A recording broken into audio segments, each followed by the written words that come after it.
Alhamdulillah Rabbil Alamin.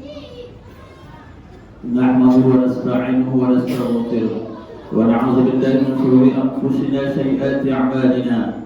Man yahdihillahu fala mudilla lahu wa man yudlilhu fala hadiya lahu. Asyhadu an la ilaha illallah wa la syarika lahu. Asyhadu Muhammadan 'abduhu wa rasuluhu la nabiyya ba'dahu. Allahumma shalli wa sallim wa barik ala sayyidina Muhammadin wa ala alihi wa sahbihi wa baraka wa sallam. Fa ya ibadallah, usikum wa iyaya bittaqwallah faqad faza al-muttaqun. Qala Allah ta'ala fil Qur'anil Karim, a'udzu billahi minasy syaithanir rajim. Bismillahir rahmanir rahim. Ya ayyuhalladzina amanu taqullaha haqqa tuqatih wa la tamutunna illa wa antum muslimun. Sadaqallahul azim. Hadirin kaum muslimin sedang jemaah Jumat rahimakumullah. Kembali kita bersyukur kepada Allah Subhanahu wa taala dengan mengucapkan alhamdulillahi rabbil alamin. Syukur kepada Allah, sederhananya kita berterima kasih kepada Allah. Kenapa penting kita berterima kasih kepada Allah? Alasan pentingnya sangat banyak sekali. Di antaranya adalah penting kita berterima kasih kepada Allah. Hingga detik ini kita masih sehat. Hingga detik ini kita masih mampu berjalan. Hingga detik ini kita masih bisa menghirup udara segar. Hingga detik ini kita masih bisa bernafas. Kemudian hingga detik ini kita menyadari bahwa kita masih butuh kepada Allah. Kita masih bersandar kepada Allah. Hingga detik ini kita menyadari bahwa tidak bisa kita mengatakan saya orang paling hebat. Saya katakan saya orang paling pintar. Tidak bisa kita mengatakan kita orang paling cerdas. Tidak bisa kita mengatakan kalau bukan karena saya. Kok tidak dek karanoden tidak menjadi karaju. Dari semua alasan kenapa kita bersyukur kepada Allah Subhanahu wa taala, intinya tentu kita masih berhajat kepada Allah. Sebaliknya orang yang tidak bisa bersyukur kepada Allah, tidak mau berterima kasih kepada Allah, mereka merasa tidak berhajat lagi kepada Allah. Lah selesai dia inyo surang, tidak butuh dia lagi pertolongan dari Allah. Selanjutnya salawat salam kepada Nabi Muhammad sallallahu alaihi wasallam. Kita ucapkan Allahumma shalli ala sayyidina Muhammad wa ala ali sayyidina Muhammad. Semoga sebagaimana digambarkan dalam Al-Qur'an, yauma la yanfa'u malun wa la banun illa man atallaha biqalbin salim.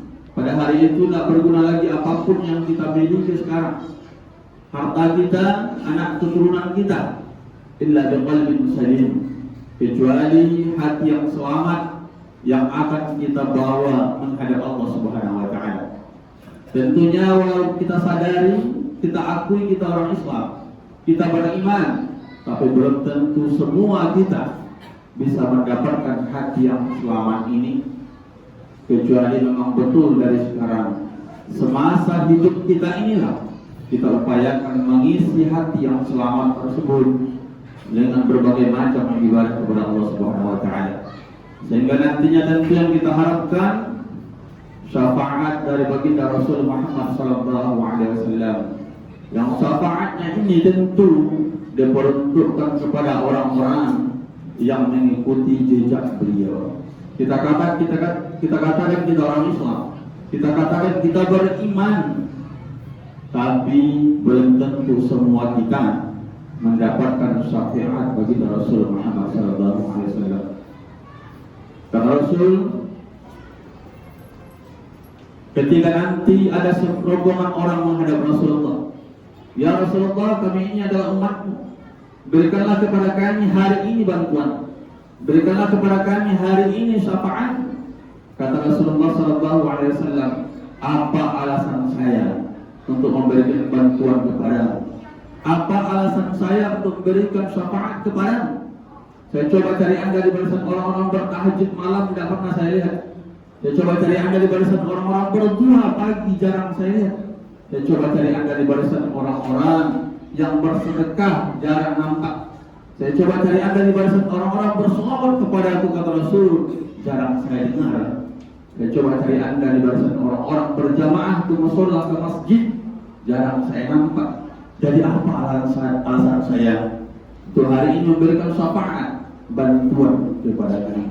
Na'udzubillah, summa na'udzubillah. Mudah-mudahan kita tidak tergolong dengan golongan orang-orang seperti ini. Mudah-mudahan kita diakui, dianggap Rasul yang bisa untuk menerima syafaat beliau. Amin ya rabbal alamin. Hadirin kaum muslimin rahimakumullah.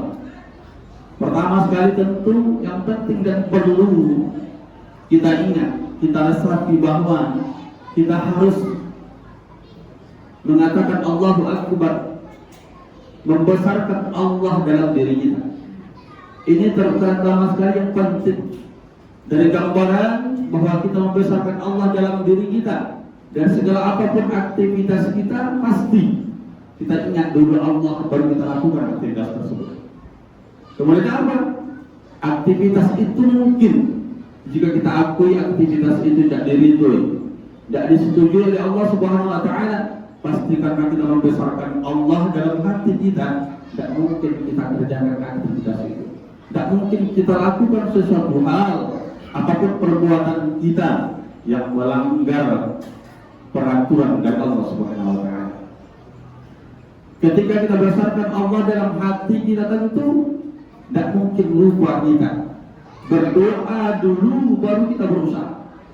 Alangkah banyak di antara kita mungkin mengandalkan pikiran kita saja, mengandalkan otak kita saja, mengandalkan otot kita saja, mencari nafkah, mencari rezeki. Padahal kita tahu yang memberikan nafkah, memberikan rezeki itu dari Allah. Ketika kita minta dulu angka istimewanya, minta dulu kepada Allah, baru kita upayakan dengan apapun yang bisa kita upayakan. Jangan sampai luput kita bahwa kita mencari rezeki dari Allah, tapi lupa kita menyembah Allah. Lupa kita untuk meminta, berdoa dulu kepada Allah, tapi hanya kita andalkan otot kita, otak kita, upaya kita saja. Tapi kadang-kadang lupa kita melapor dulu kepada Allah, bahwa kita sadar sesadar-sadarnya rezeki yang kita cari itu betul-betul adanya diberikan oleh Subhanahu wa taala. Hadirin kaum muslimin rahimakumullah. Dari segala macam bentuk yang sering kita minta, tentu orientasinya keseringan atau kebanyakan kepada angka-angka. Minta angka umur panjang, minta angka rezeki banyak. Apapun itu, kadang-kadang kita berfokus kepada angka saja. Minta angka harta banyak. Kadang-kadang memalingkan kita bahwa sesungguhnya ada hal yang penting, lebih bagus kita pikirkan lain dari angka itu. Fokus kita meminta umur banyak, umur panjang, kalau tidak fokus kita kepada nilai dari umur itu,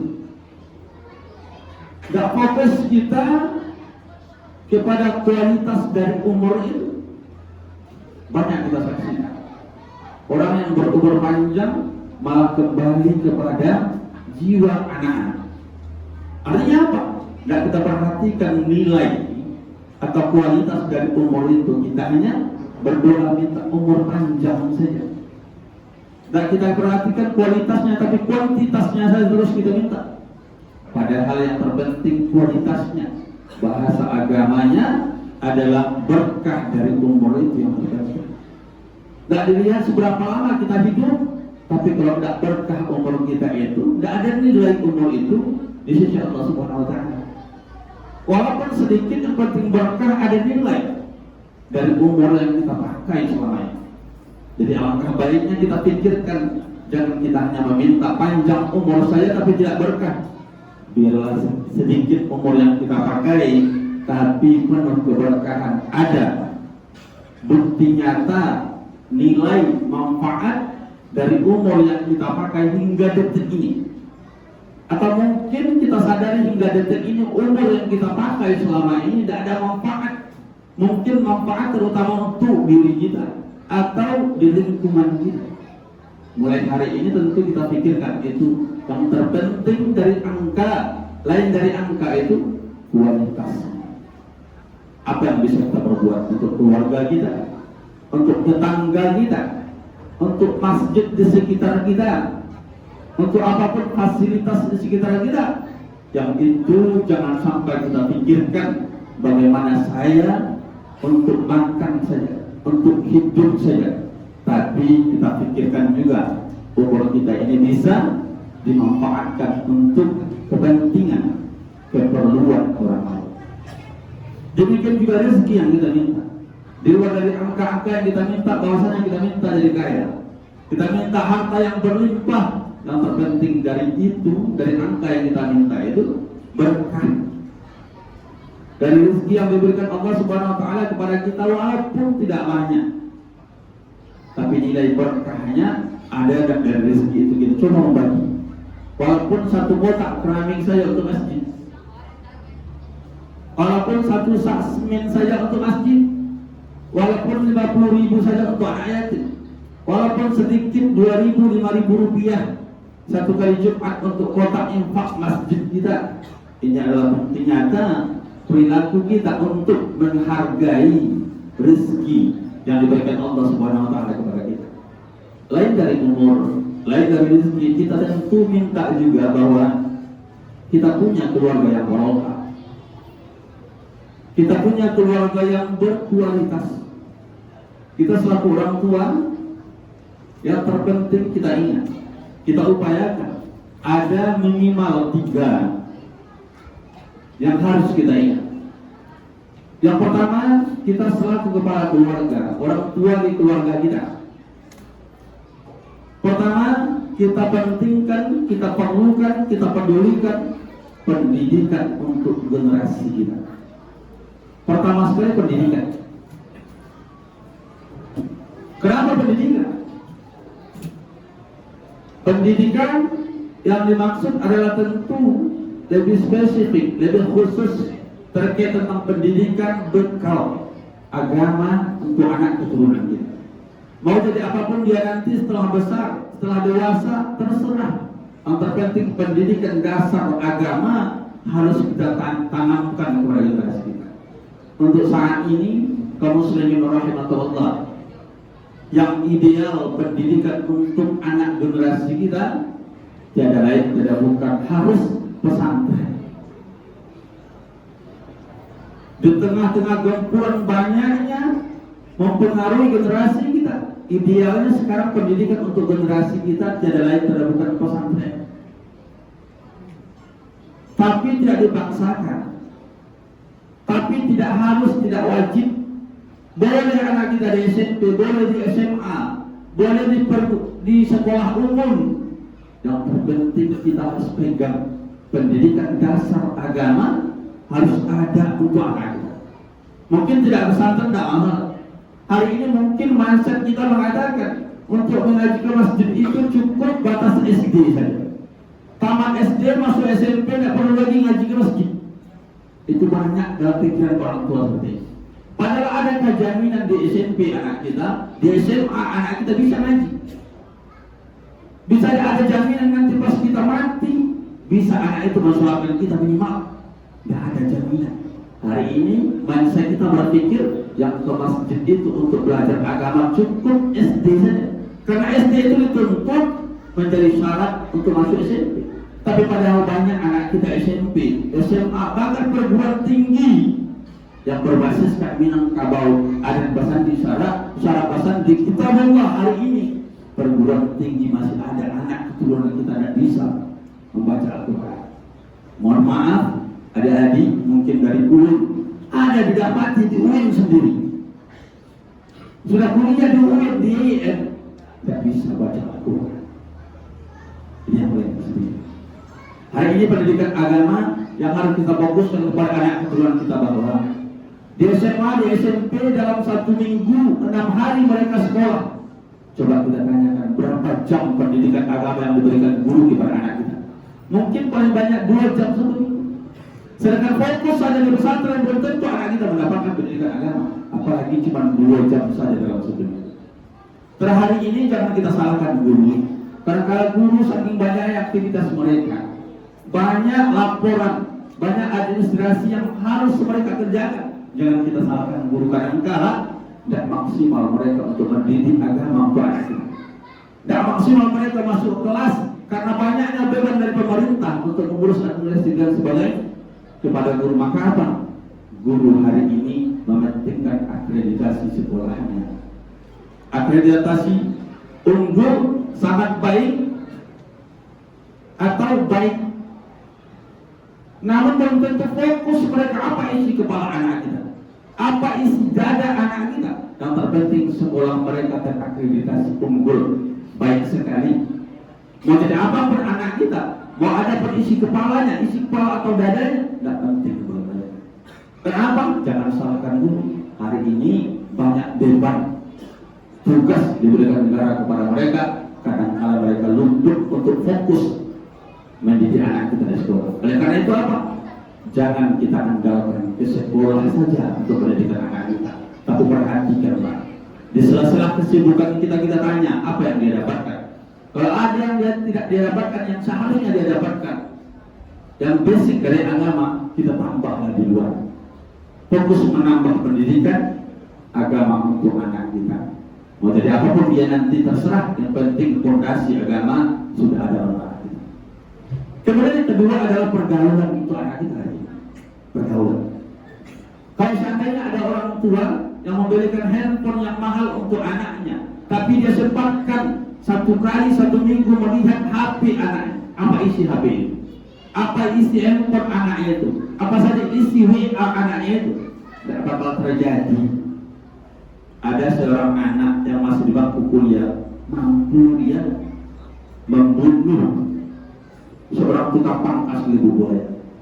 Tidak akan terjadi seorang anak bisa mengajak ibu kandungnya untuk berzina.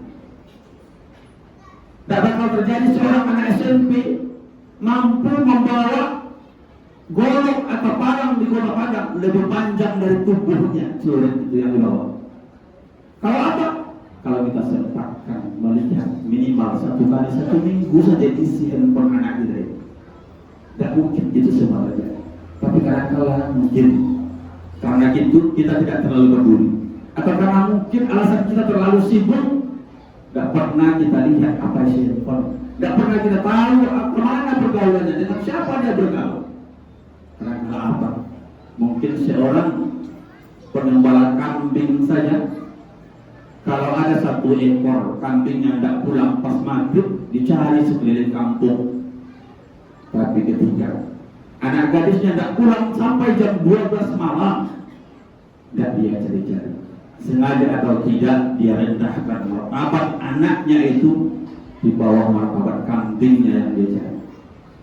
Masyarakat muslimin rahimahullah. Kedua, pergaulan. Pertama pendidikan, kedua pergaulan. Kita pastikan dengan siapa dia berteman, kemana dia pergi, apa yang dia kerjakan. Minimal jam 9 malam tahu kita anak sudah masuk rumah atau belum. Yang terakhir adalah fungsi kita sebagai kepala keluarga di keluarga kita. Kita kembalikan fungsi kita sesuai ajaran Rasulullah SAW.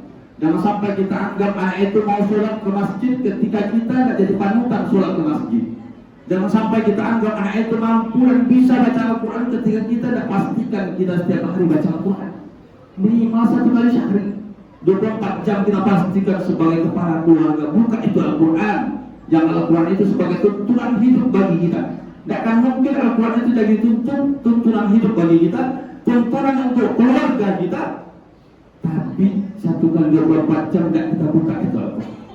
Jadi kembalikan fungsi kita di keluarga, bahwa kita harus menjadi suri tauladan untuk anak kita. Hari ini mungkin banyak seminar-seminar, workshop atau pelatihan-pelatihan yang mana tujuan pelatihan itu adalah membahas terkait tentang kenakalan remaja. Tapi luput dari perhatian kita adalah Tidak pernah orang membahas dalam pelatihan kenakalan orang tua. Kalau kita lihat terus bagaimana si remaja ini bisa nakal, bisa kita pastikan dalam keluarga itu si bapak juga nakal. Dan tidak ada anak yang nakal kecuali bapaknya lah yang nakal. Jangan tersorot kita kepada perhatian bahwa remaja kita ini nakal, tapi bagaimana kita selaku orang tua dari keluarga kita nakal atau tidak kita. Mungkin secara langsung nakal kita tidak nampak, tapi kalau tidak mampu kita menjadi suri tauladan yang baik di keluarga kita, berarti kita juga dinamakan nakal sebagai orang tua. Faqtabiru ya ulil absar la'allakum turhamun.